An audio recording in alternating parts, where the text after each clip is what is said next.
Role कर दो। Sir, collectorate में धरना प्रदर्शन भी चल रहा था, कौन लोग थे जो धरना दे रहे थे, क्यों दे रहे थे, और सर वो गेट जो बाधित किया गया था, बंद कराया गया था, क्या इन प्रदर्शनकारियों के द्वारा ही किया गया था? और बताया जा रहा है सर यहाँ पे जिला अधिकारी का भी ऑफिस है, और जो पीछे कचहरी है उसमें कई जजों के कोर्ट ऑफिस है, तो क्या कुछ कार्रवाई की गई है? देखिए, 15 मई को थाना टीपी नगर से एक महिला चली गई थी, जिनके बारे में उनके परिजनों द्वारा 16 मई को गुमशुदगी दर्ज कराई गई थी। 17 मई को उनका शव थाना रोहटा के एक ग्राम से, जहां की वो रहने वाली थी, वहां से बरामद हुआ था। तत्काल शव की शिनाख्त की गई थी। सीसीटीवी के ट्रेल के आधार पर जिस भी व्यक्ति के साथ वो जाते दिखाई पड़ी थी, उसको गिरफ्तार किया गया था। प्रकरण में यह संज्ञान में आया था कि इनकी पूर्व से जान पहचान थी एवं आपसी विवाद को लेकर इस लड़के ने उनकी हत्या कर दी थी। इस लड़के का भाई और खेत का मालिक, जिन्होंने साक्ष्य मिटाने में इस लड़के का मदद किया था, उनको भी पुलिस ने अपनी तरफ से ही मुकदमे में नामजद किया था। इस मुकदमे की विवेचना क्षेत्राधिकारी ब्रह्मपुरी के द्वारा की जा रही थी। इनके द्वारा लगातार जो भी पीड़ित पक्ष है उनसे बात की जा रही थी। कल भी वो उनके घर गई थी और जितने परिजन हैं उनके द्वारा विवेचना पर संतुष्टि भी जताई गई थी, जिसके वीडियो साक्ष्य भी हम लोगों के पास मौजूद हैं। परंतु कुछ आपराधिक तत्वों के द्वारा, जिसमें कि एक व्यक्ति दिग्विजय सिंह भाटी, जो कि भारतीय किसान यूनियन BR अम्बेडकर गुट कोई अपने आप को उसका राष्ट्रीय अध्यक्ष बताते हैं, जो कि अमरोहा से, जिन पर 9 मुकदमे हैं, जिसमें मैं आपको बताना चाहूँगा कि SC ST एक्ट का केस भी उनके ऊपर लगा हुआ है और वो अमरोहा से जिला बदर हैं।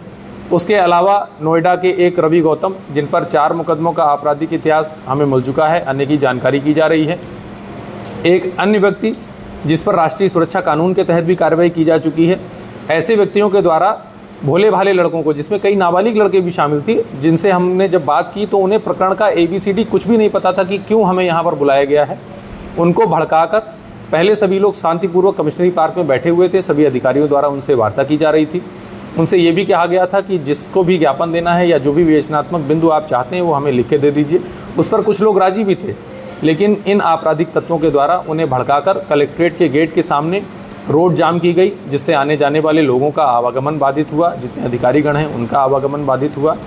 इनसे लगातार वार्ता जारी रही, लेकिन बहुत लंबा समय निकल जाने के बाद में और सारी चेतावनी इन्हें दिए जाने के बाद में इनको आवश्यक न्यूनतम बल का प्रयोग कर वहाँ से हटाया गया है।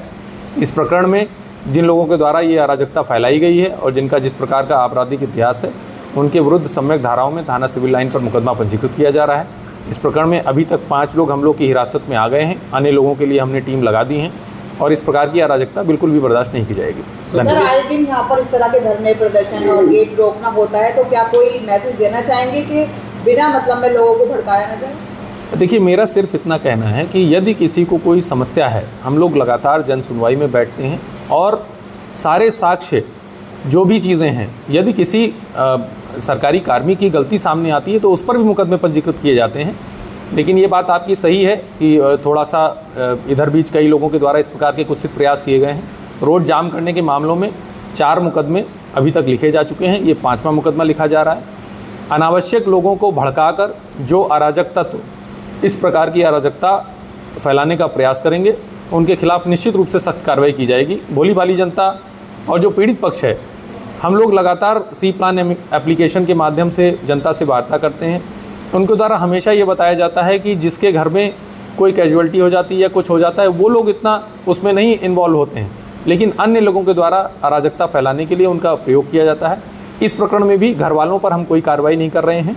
जो इस प्रकार के अराजक तत्व हैं, जिनके ऊपर पहले से भी मुकदमे पंजीकृत हैं और जिनका ये एक, अगर हम कहें कि एक धंधा सा बन गया है कि इस प्रकार का जाम लगाएंगे और दलाली करेंगे, उन पर निश्चित रूप से हम लोग अभी भी और भविष्य में भी सख्त से सख्त कार्रवाई करेंगे। सर, पीड़ित परिवार को बहला फुसला करके कुछ लालच दिया गया था लाइसेंस और मुआवजे को लेकर, जी भी सड़क जाम किया गया? जी, इसके बारे में भी हमारे पास ऑडियो रिकॉर्डिंग और सम्यक साक्ष्य मौजूद हैं कि कुछ लोगों द्वारा जो पीड़िता का भाई है उसे लगातार प्रलोभन दिए जा रहे थे, कई प्रकार के प्रलोभन दिए जा रहे थे। यह भी सामने आया है कि पूर्व में भी इनके द्वारा प्रलोभन देकर कई लोगों से ऐसे कुत्सित कृत्य कराए गए थे। उसके संबंध में भी साक्ष्य का संकलन किया जा रहा है। धन्यवाद।